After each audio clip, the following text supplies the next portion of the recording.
All right. Hi, welcome everyone. So I'm Thomas Phelps, Chief Information Officer at Laserfish. We're a content services company and also the Executive Chair at Innovate at UCLA.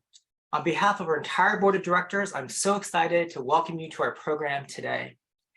Innovate at UCLA is focused on three key areas: innovation, education, and community. And to help foster a sense of community, we are being very intentional on using Zoom meetings instead of Zoom webinar, because we all want all of you to connect. And feel free to send a direct chat to someone you may recognize or someone new, post questions in the chat, and we'll get to some of your questions towards the end at the Q&A. So at Innovate at UCLA, our mission is to connect the Southern California tech community with industry thought leaders and world-renowned academia, and also our outstanding students. We offer a variety of programs to serve our member companies, which include IT leaders and all of you here today. This includes UTA, Sony Pictures, City of Long Beach, Fox, the Aerospace Corp, and Laserfish, of course. And along with today's WIT event, we also partner with Gardner Vanta in co-hosting the Southern California Executive Leadership Awards. We have a special, actually that's the Southern California Executive CIO Summit. And we also have a special annual Executive Leadership Awards program if you want to nominate your CEO, your CIO, or CTO for those awards. And I'll put a link in the chat if you, for those nominations. By the way, we're looking for ways for you to get connected with us, and we'd always love to have you volunteer for our programs and committees as well.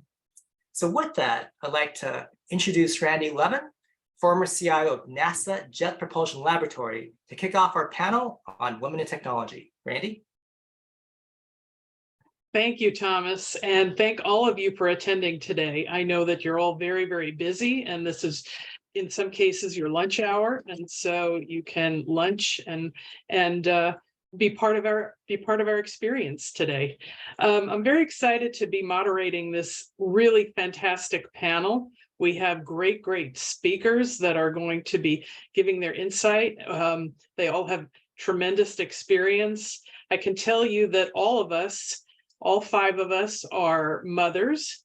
We all work in the field of technology. We have kids that are either adults or little, so everywhere on the spectrum. So what I'd like to do today is introduce our panelists, and they're going to actually really introduce themselves. They're going to tell you about their name and their company, their role, their title, and how long they've been there. So again, I'm Randy Levin. You can find me on my LinkedIn. I've had a lot of experience in IT and love doing these panels with all of you guys. So our first participant I'm going to introduce actually is Ginger. And Ginger is representing Caylent, who's also our sponsor for this event. So Ginger. Thank you, Randy. So as I said, or as Randy said, I'm with Caylent, and I am not sure if everybody's heard about Caylent, but we're all in AWS Premier Partner. So we provide our clients with cloud consulting services across a few practice areas, such as migrations and modernization, application development, data analytics, and machine learning. That's all in the AWS cloud. And our goal is essentially to become a partner to our clients, achieving technical outcomes that we hope drive business results. And I've been there almost 2 years now, but I've been working at IT for almost 25, which is shocking when you say that out loud. But I started as a software developer, and then I began leading technical projects and teams. And eventually I was fortunate enough to have the opportunity to become a business owner and a co-founder of a different cloud consulting company, which was later acquired and finally led me down to my path and my role today. And the big thing is that the landscape was much different when I started. I didn't see much women in the industry and enough diversity, and it's definitely improved over time, but not enough. And at Caylent, we actually started a DEI program. We call it Caylent Collective, just because of that. We wanted to drive up our numbers and just awareness. And it was, we started it with no funding, but we had a bunch of people who were really passionate about the topic and donated their time. And since then, I'm very proud that Caylent's participated in many speaker series, including a program for African students via partnership we have with Village Book Builders. And we also host hackathons with Clark Atlanta College. And we recently started a mentorship program for the winners of those hackathons that are supported by our Caylent leaders. And then obviously it's given me the opportunity to speak on panels like this, because I do think it's really important to create conversations and awareness that women can get into technical roles and they can get into leadership roles in this industry. And we ultimately want to drive up those numbers. And just one of the many reasons why I'm excited to be a part of the conversation today. Thank you very much, Ginger. Really appreciate it. So Naya, I don't know where you are in my Hollywood squares, but you can introduce yourself next. Hi, everyone. My name is Naya Wenger. I'm the Vice President of Applied Data and Insights at Fox. So if you watched the Super Bowl this year, that was us. Obviously, Fox Sports and the entertainment TV that you're hopefully all familiar with. I started my career actually in the Israeli military. I started working in tech on the product side and made my way through several iterations. I've been at Fox for about 5 years now and been working in data for about 1.5 years. We actually have a Women in Tech at Fox as well, which is near and dear to me. So I'm very excited to participate in this event for UCLA. Yeah, excited to be part of the conversation. Thank you. Thank you. Okay, next, Linda. Hi, I'm Linda Murray Thomas. I'm currently the Senior Director of Application Delivery and Strategy at Universal Parks. Specifically, I'm located at Universal Hollywood, the entertainment capital of LA. I've been in tech approximately, over 20 plus years. I've been at USH for 11 years. When I first came to USH, I came as a project manager. I was a contractor. I was only supposed to be here for 6 months. As you can see, it's been well beyond 6 months. I came in, like I said, as a project manager, worked my way up to being hired as a program manager, then became director of PMO at Hollywood, and then that led me to a fantastic opportunity within Parks to become the senior director of global quality engineering. And I have been in this role as senior director of application delivery for approximately 7 months. Within tech, like I said, I started over 20 years ago. I started in tech as a tech writer and then worked my way up to business analyst, project manager, program manager, where I was in consulting for over 15 years before I accepted this opportunity at NBC. So welcome, everybody. Great. Thank you, Linda. And now Hala. Holly, where are you on my Holly? There you are. Hi, I'm here. Hi, everyone. I'm Holly Van Sant. I work for the Aerospace Corporation, and I've been there for 11 years. I did have a break in between where I moved from California to Ohio. For about 3.5 years, I worked at Nationwide Children's Hospital in their IT department as a project manager. And now I'm back at Aerospace. It's been almost a year now, which is wild to say. And I'm a senior project manager within their security and safety division, which rolls up into our to the CIO at Aerospace. I've been in the field of technology for, I'd say, about 15 years now. Great. Well, as you can see, we have a really tremendous group of panelists who have, I think if we calculated all of our years of experience, I actually wouldn't even want to do that because it's a big number, but it's very exciting. And, our topic today really is, we talked about creating your, optimal work environment. And what I have to say about that is that you, as a technician and as a female, I think it's really important to understand that the optimal work environment really has to encompass and take into consideration your personal life and your professional life. And as we've seen through this pandemic, a lot of women have struggled because of caregiving duties and all of that. And so an optimal work environment has to be supportive of the entire person, not just the professional life. So what I'd really like to do is start to get some questions out to my panelists.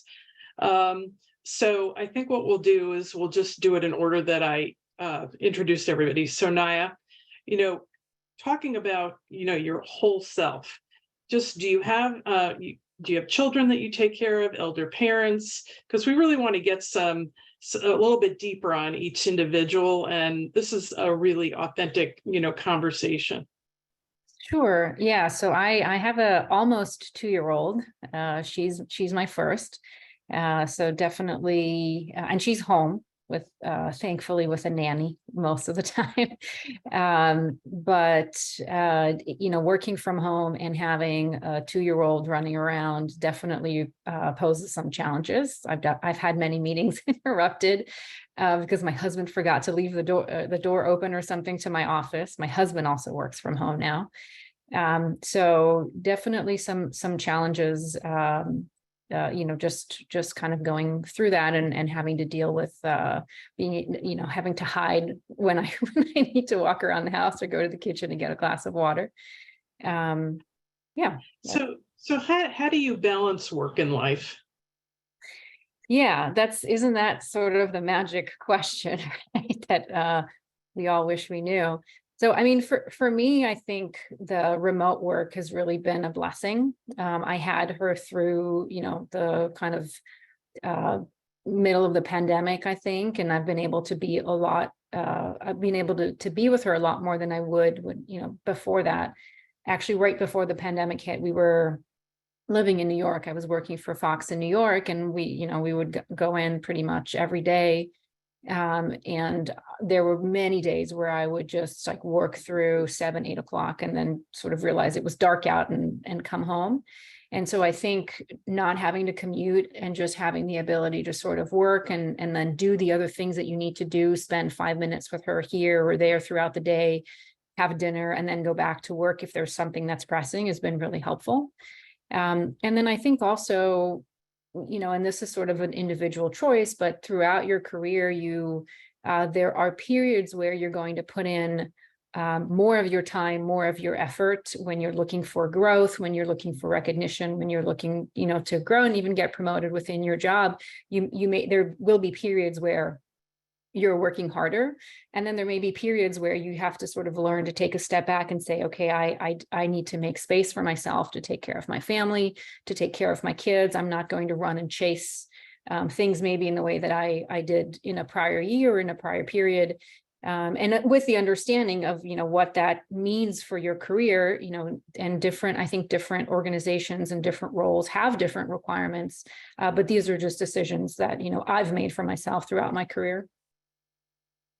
Okay. Yeah. I mean, it does, the pendulum does swing back and forth. It never just stays in the middle because there's either challenges at work or challenges at home that require your attention. So thank you.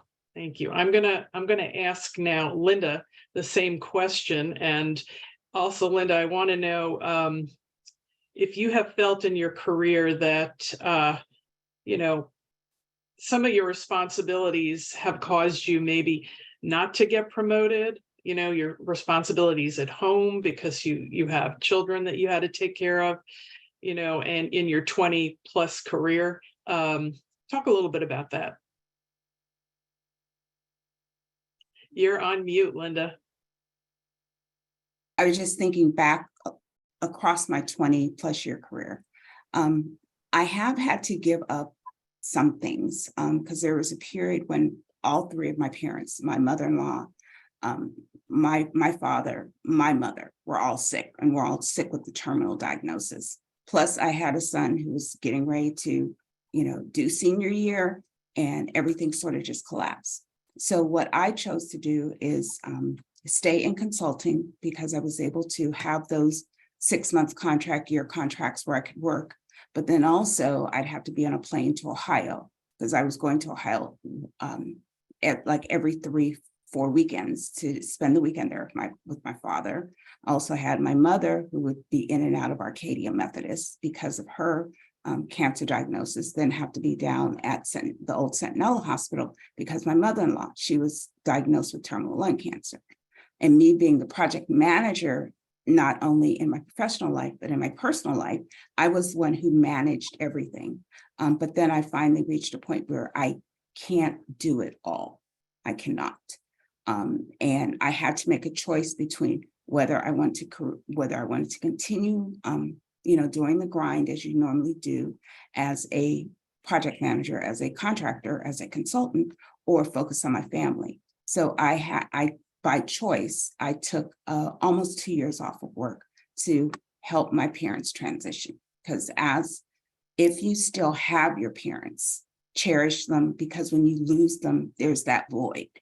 And then I had to get over grieving because some of them passed anyway, long story there. But, I had to make that choice. And then in where I am with NBC, I've chosen to stay in Hollywood, not go to Universal Orlando, because in the Parks organization here, most of the executive jobs are in Orlando. And I've made a choice to stay here, again, because of family and other commitments that I have here. I have had to give up something, have to give up a promotion because of that. It's unfortunate. And first of all, I want to say I'm sorry for all of what you've gone through and what you're sharing with the group here, because it's certainly very, very difficult. And it just highlights, though, that we do all have to make choices sometimes between career and family. And it doesn't always, the scales are not always balanced. But you have managed to get into a great position at Universal. I can say I love what I do. The environment, when we're talking about environments, the environment here is the best I've ever seen. And that's on, my own opinion, because you can have a balance. And I've been in other companies where you had to choose between whether you wanted to be a professional or whether you wanted to leave. And that's, a lot of choices there. Well, thank you. Thank you very much. So now I want to go to Ginger and ask basically the same set of questions. Yeah, so I had kind of a couple times in my life where I had to, decide a few things based on family. I actually took custody of my little sister, my only sister, when I was 22, and I was in college at the time because my parents couldn't take care of her anymore. And so I decided to drop out of college and to do it so that I can get a second job and help take care of her. And that was things that, I knew I had to adjust, but I also knew that I was going to school to be a software developer and I was going to do it. And I had to find other ways to make it happen, but I was still able to find a mentorship program and become a software developer, even though I wasn't able to, go to college. And then, unfortunately, with my sister, when she came to me at 15, she had some scars I could not heal. And later on in life, she became an addict. And I am now raising her daughter that I got when she was 2 years old. She's 6 years old now, and we're actually in the process of adopting her, me and my partner. And, when I got her, it was pretty abrupt. And at that point, I was an executive and, still an executive today. And I had to make some quick adjustments. And, at first it took a village, you have to have a pretty good support system to make that happen. But you realize that there are areas you can still make adjustments and still, get the things that you want in your life and that you were determined to do. Well, that's a tremendous story that you just shared with everybody. And again, I appreciate you sharing that, because these are real stories of all of us, real people with real considerations. But look what you've managed to achieve despite, all of these obstacles. It's tremendous. Thank you.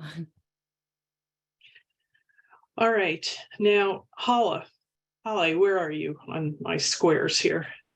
Here. There. All right. Same question.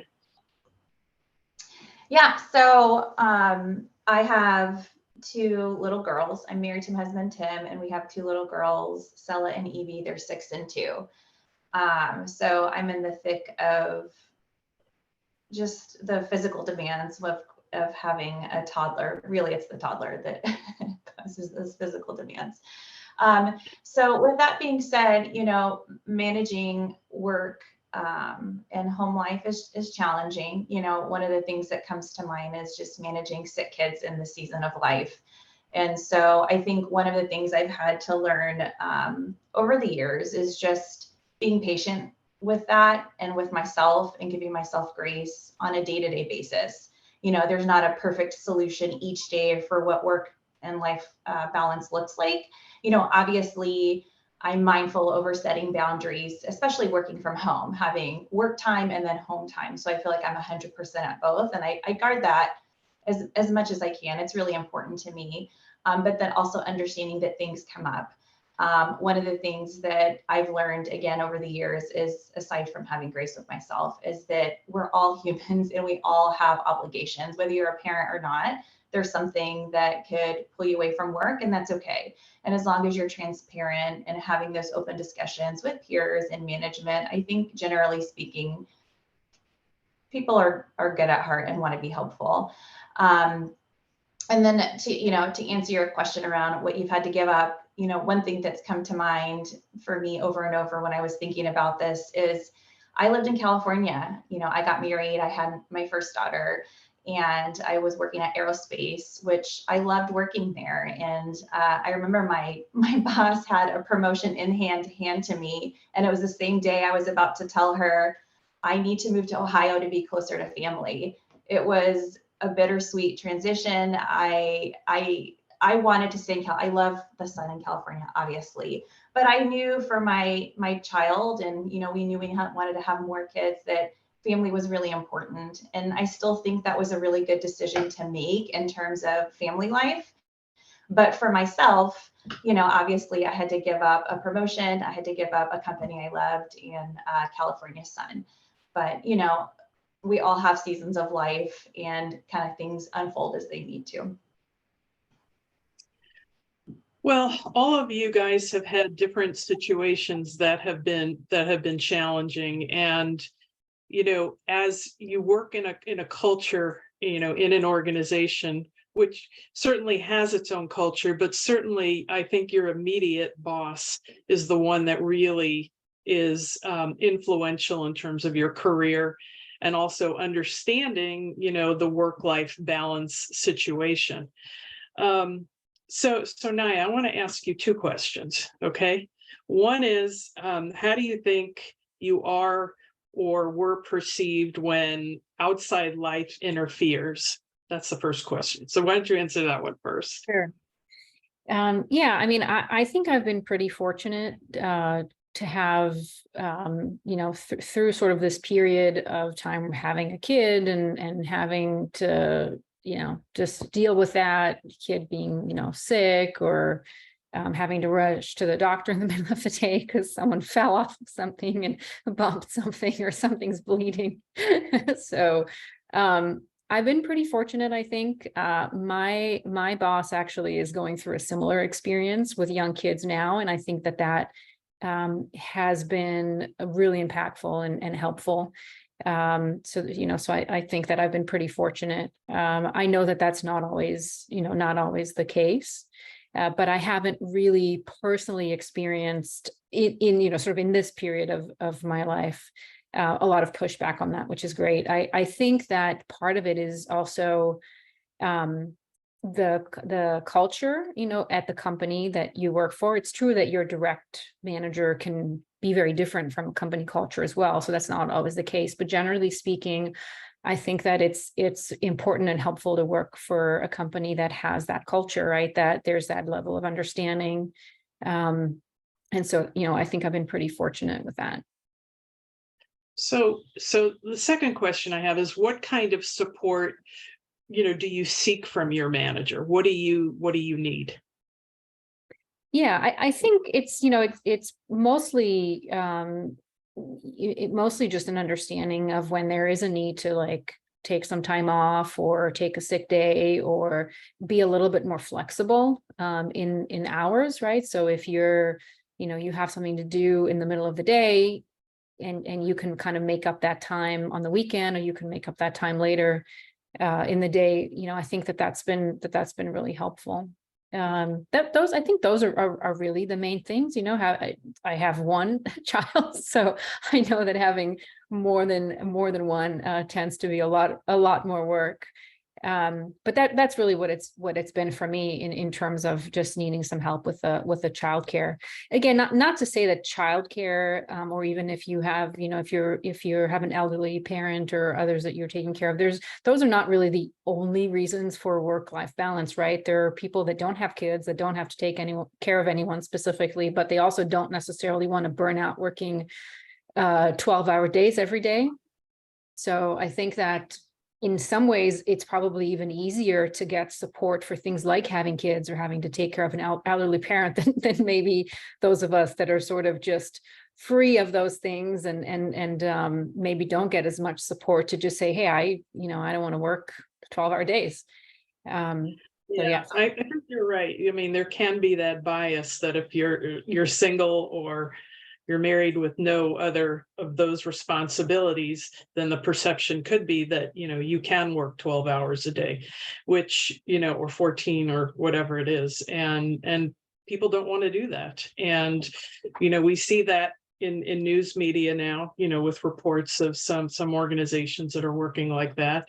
And I think that just leads to burnout and the great resignation that we've seen. Yeah. So Sorry, if I were to sort of take it back to the, earlier in my career where I was sort of in that place and certainly, had that experience at various companies, I worked in consulting for a while. That can definitely come with a lot of burnout.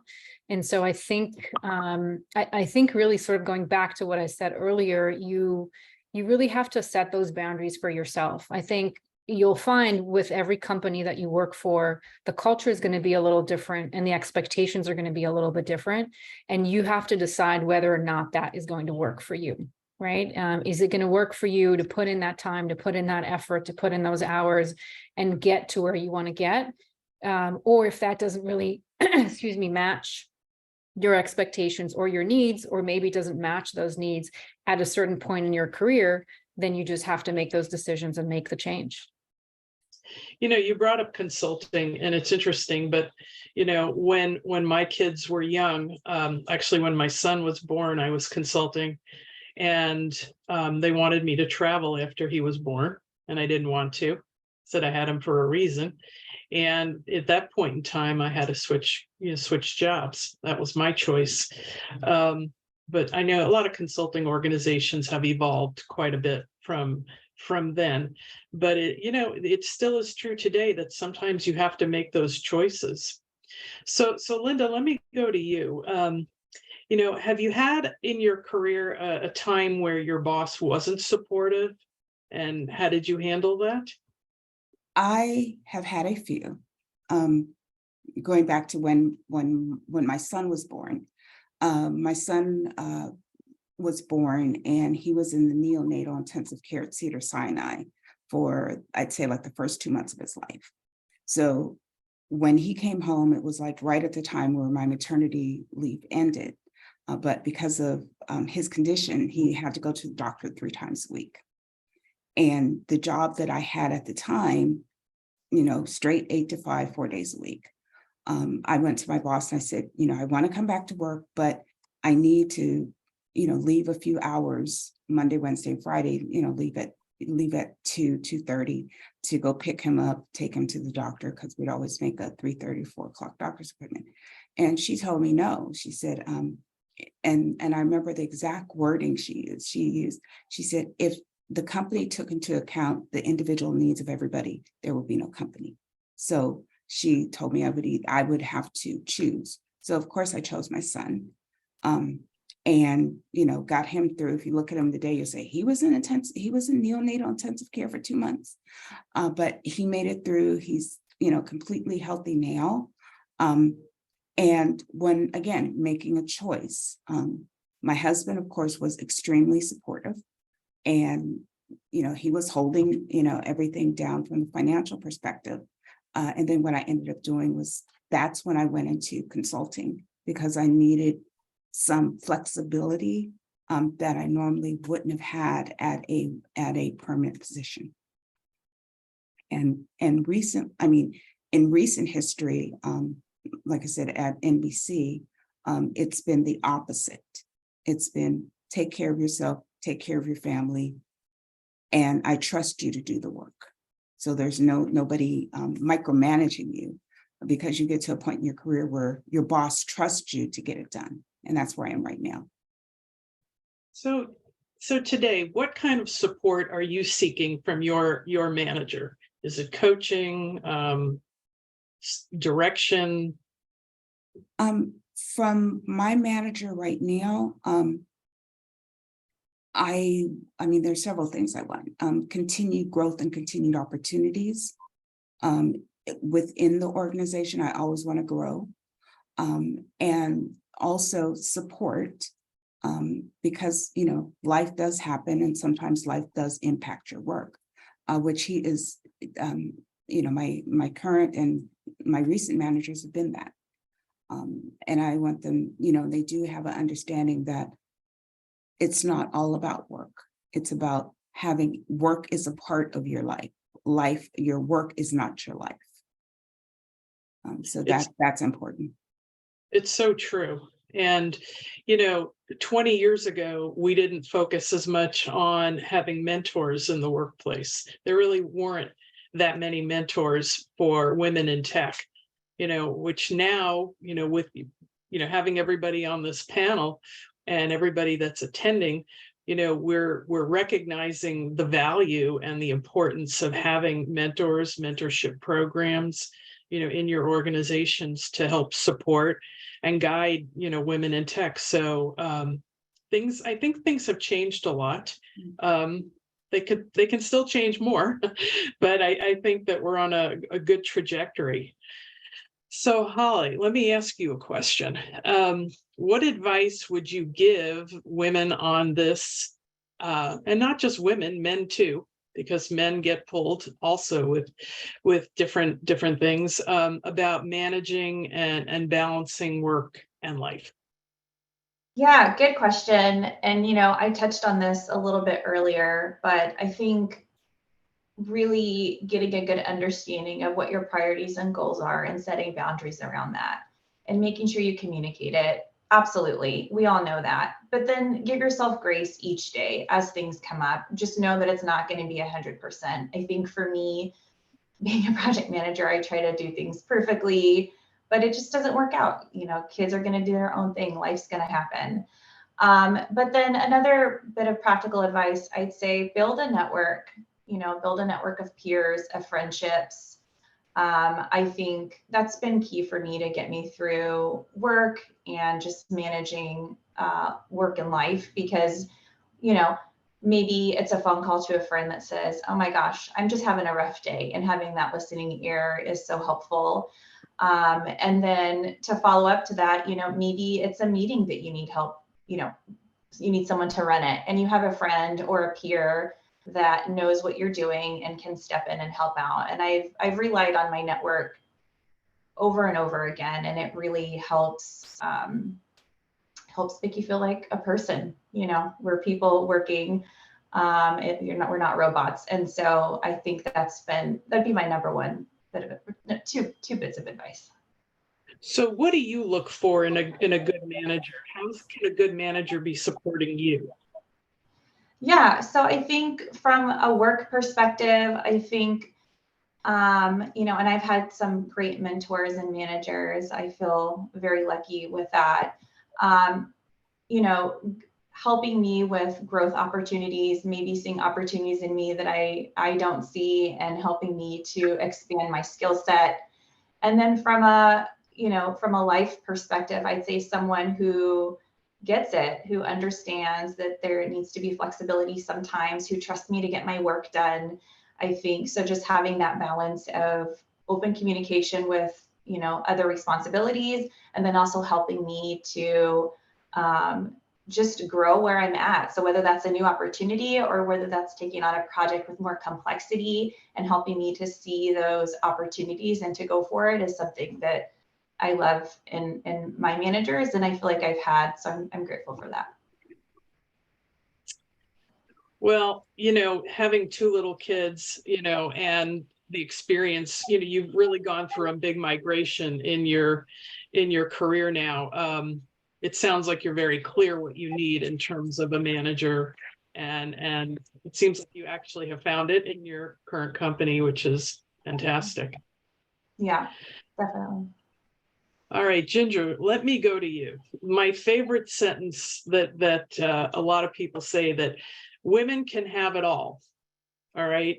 What is your perspective on women having it all? Yeah, first I would say it's funny how that question's always directed to women and rarely to men, because I think it's because it's perceived that women can't have it all, and I think that's the opposite. I think they absolutely can. Any person can, but a lot of it is defining what all is, staying committed to it, and kind of the logistics about it, which can sometimes be a bit more struggle for women. The big one, of course, is adding kids to your life in comparison to men, because they don't physically, have to take as much time and the support of acting or the act of having a child. Like I didn't physically have a child, but when a child did come in my life, it did take a huge adjustment that I wasn't necessarily prepared for. And so when I did have that change in my life, it was important for me to take an assessment of what all actually meant to me.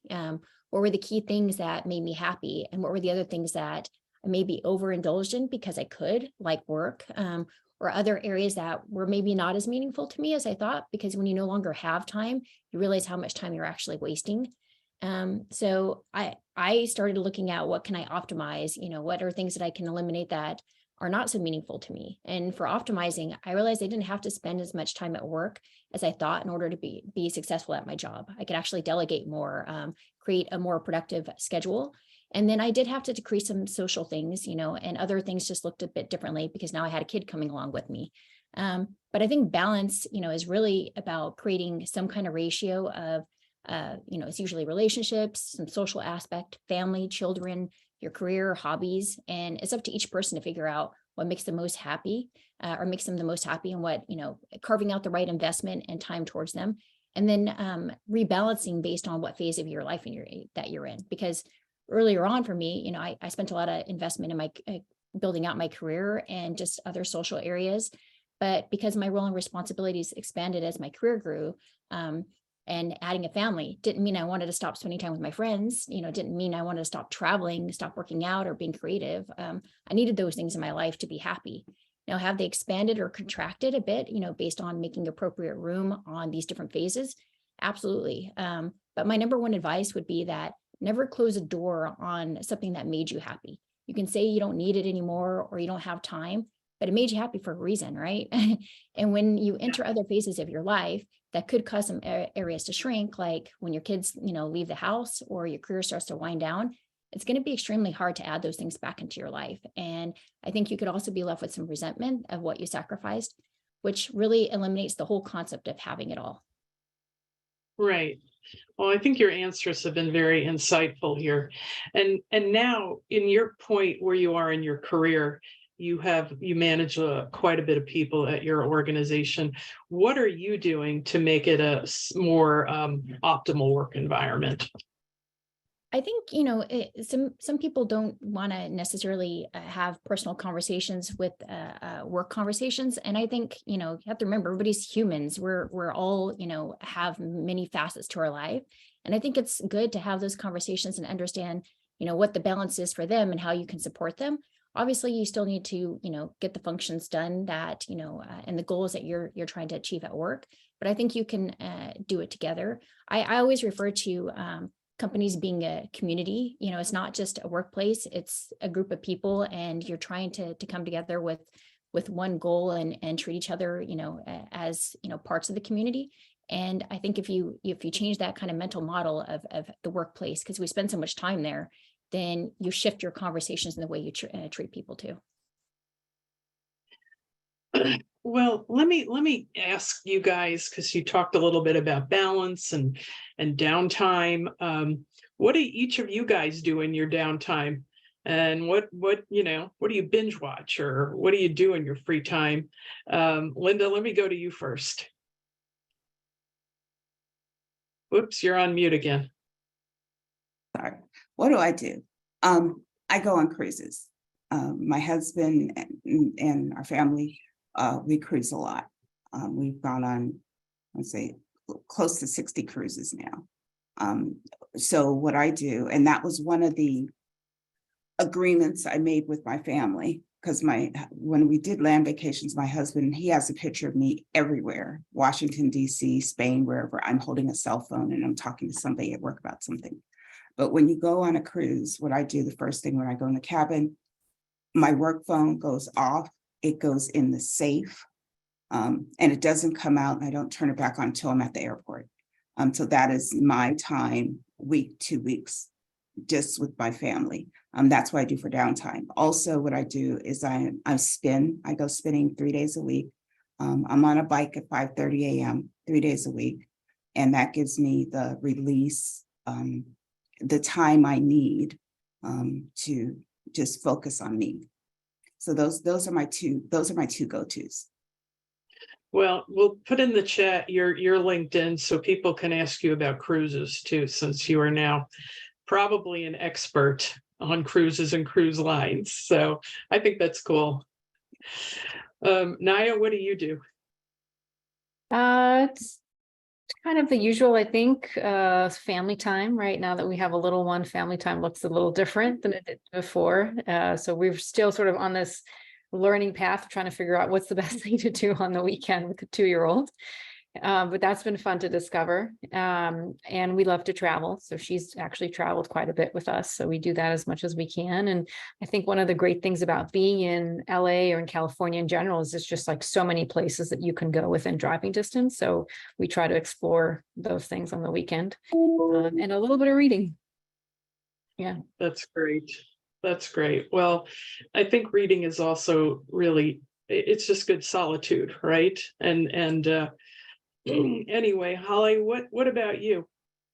Yeah, I just want to say, Naya, I'm impressed with you because we won't travel with our 2-year-old and we're scared to do it. So let me just say that. And a tip. I am so impressed. We don't drive anywhere. We don't want to hear the crying. But yeah, probably the usual stuff, I've been pretty addicted to that show, The Last of Us on HBO. I don't know if you guys have watched it. If you haven't, it's really good and scary. And then I think the other thing that I've been committed to over the years is just exercise. And I've recently been really addicted to CrossFit. I know it's like its own cult and they have their own language, but it's so much fun. And I really like to work out early in the morning when my family's still asleep. It's dark outside. So I just feel like I have that peace and quiet and just time for myself. And, just to follow up to that, I'd say, it's so important to have your downtime and it's not going to be handed to you. So carve out what you can and when you can so that you feel like just a whole peaceful person.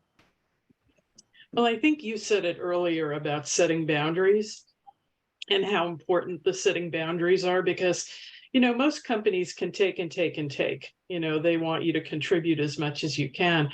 But unless you actually, as yourself, put in your own personal boundaries and do carve out that time for exercise, travel, whatever it is, reading, it's not going to happen. And so I think that you're spot on when you said, definitely create your own boundaries for yourself so that you can have that balance. I mean, we all know in IT, we can be 24/7, right? Reached in the middle of the night, something broke or whatever. And so if you don't have downtime and you don't have those kind of boundaries, it can really end up being a grind. And we certainly don't want this whole career to end up being a grind. So we have a bunch of questions that I wanted to talk about here briefly. The first one came in to really talk about, we've talked a lot about family here, whether it's elder care or kid care. But, these are questions that a lot of men never get asked. And that's a reality. They don't get asked these questions. So what can we do? The question is, what can we do to make it an equitable playing field? So it's not a question of whether you're a woman or a mom, but that you're a human adding value in every which way that you can. So Ginger, why don't I ask that ask that question to you and let me know what you would think.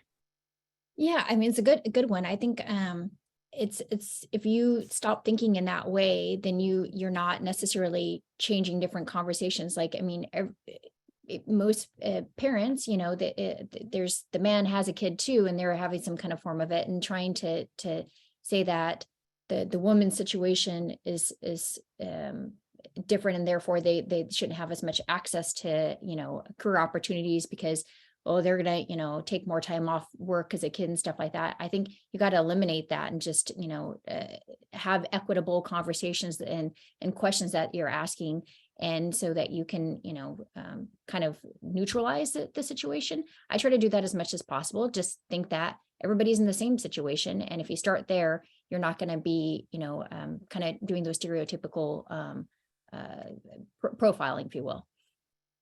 Mm-hmm.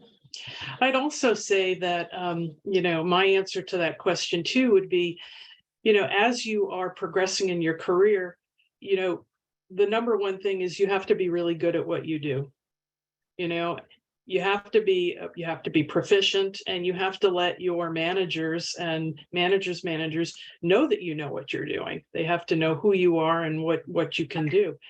And I don't think you necessarily have to divorce the fact that you're a mother or that you have elder care or whatever your situation is. I don't think you have to divorce that from your personal self, but I think you have to be appear as you know what you're doing, that you are professional, and that you are dedicated to your career as well. So it used to be, I'm going to go back to the past. It used to be that you wouldn't talk about your personal life at all, divorced from your professional life. But I think, again, that has changed. And I think that is very healthy for all of us, for men and women, because we all get pulled in many different directions.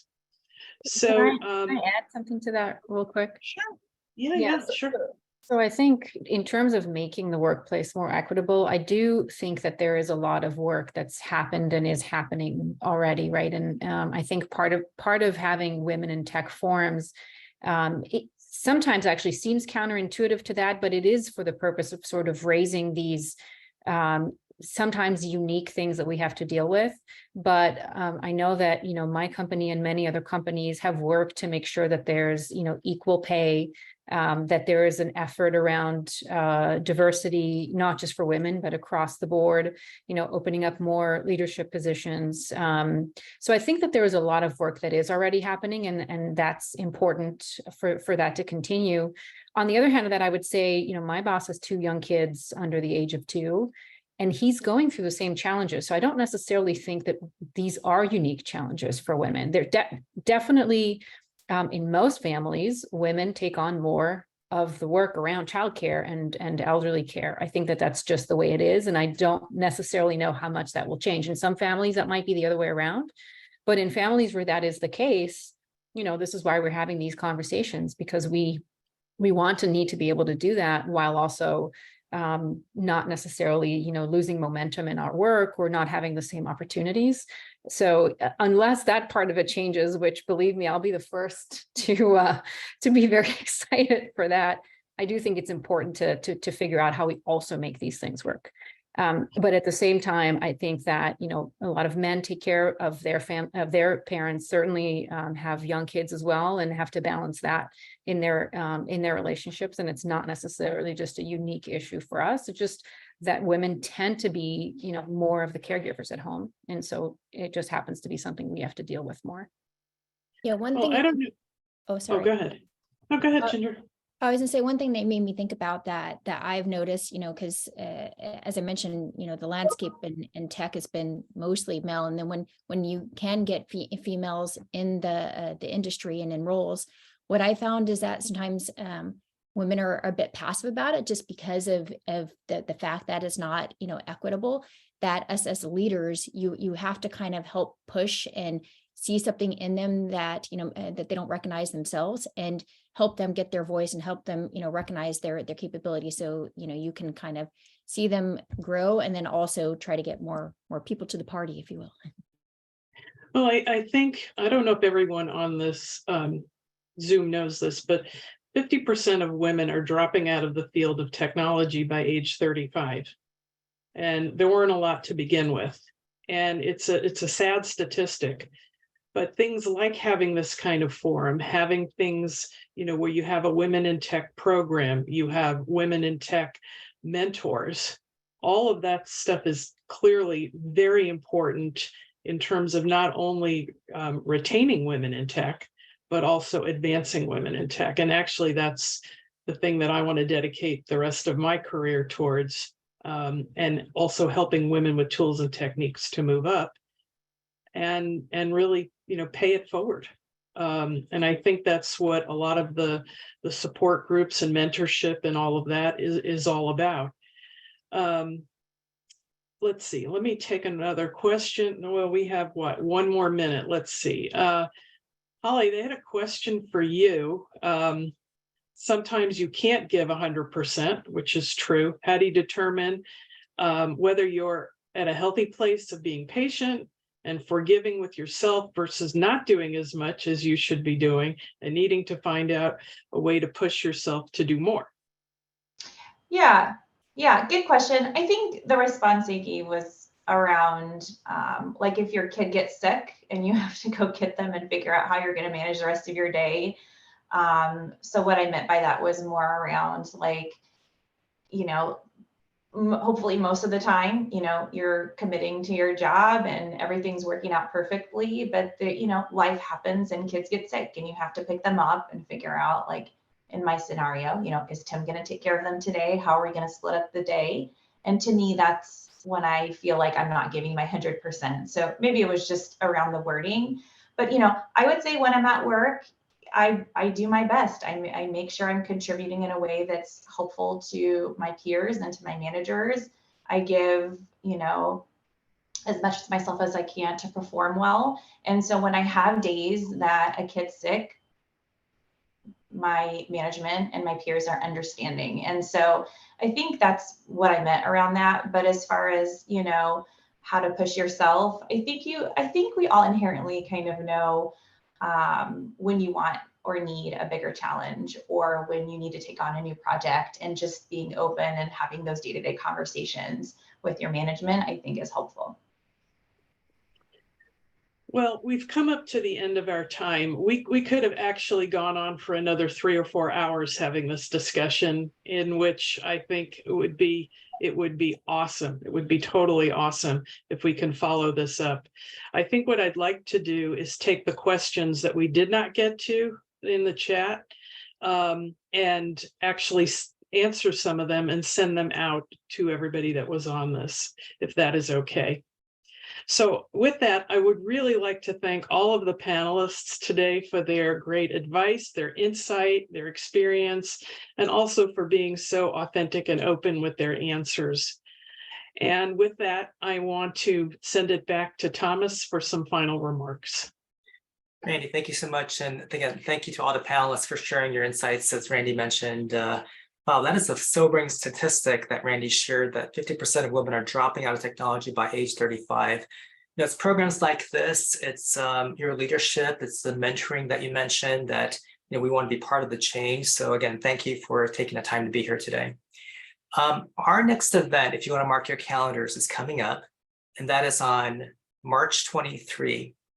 And we're very excited to have Naya from Sony to talk about the Agile way, unlocking efficiency and effectiveness through Agile and Lean best practices. So Naya is going to talk about what is Agile leadership, how do we use the we language to drive results, and creating psychological safety that will lead to better ideas, and using what she calls weighted shortest stop first in managing from projects to programs. So with that, please do join us, and let's give a huge round of applause to our panelists again today. We really appreciate it. And thank you, Randy, for leading this event. Thank you also to Teresa Miller for chairing Women in Technology on behalf of Innovate, and to the entire board for all their support of this program. So with that, feel free to stay on if you want to chat, but that concludes our program at lunchtime today. Thank you. Thank you all.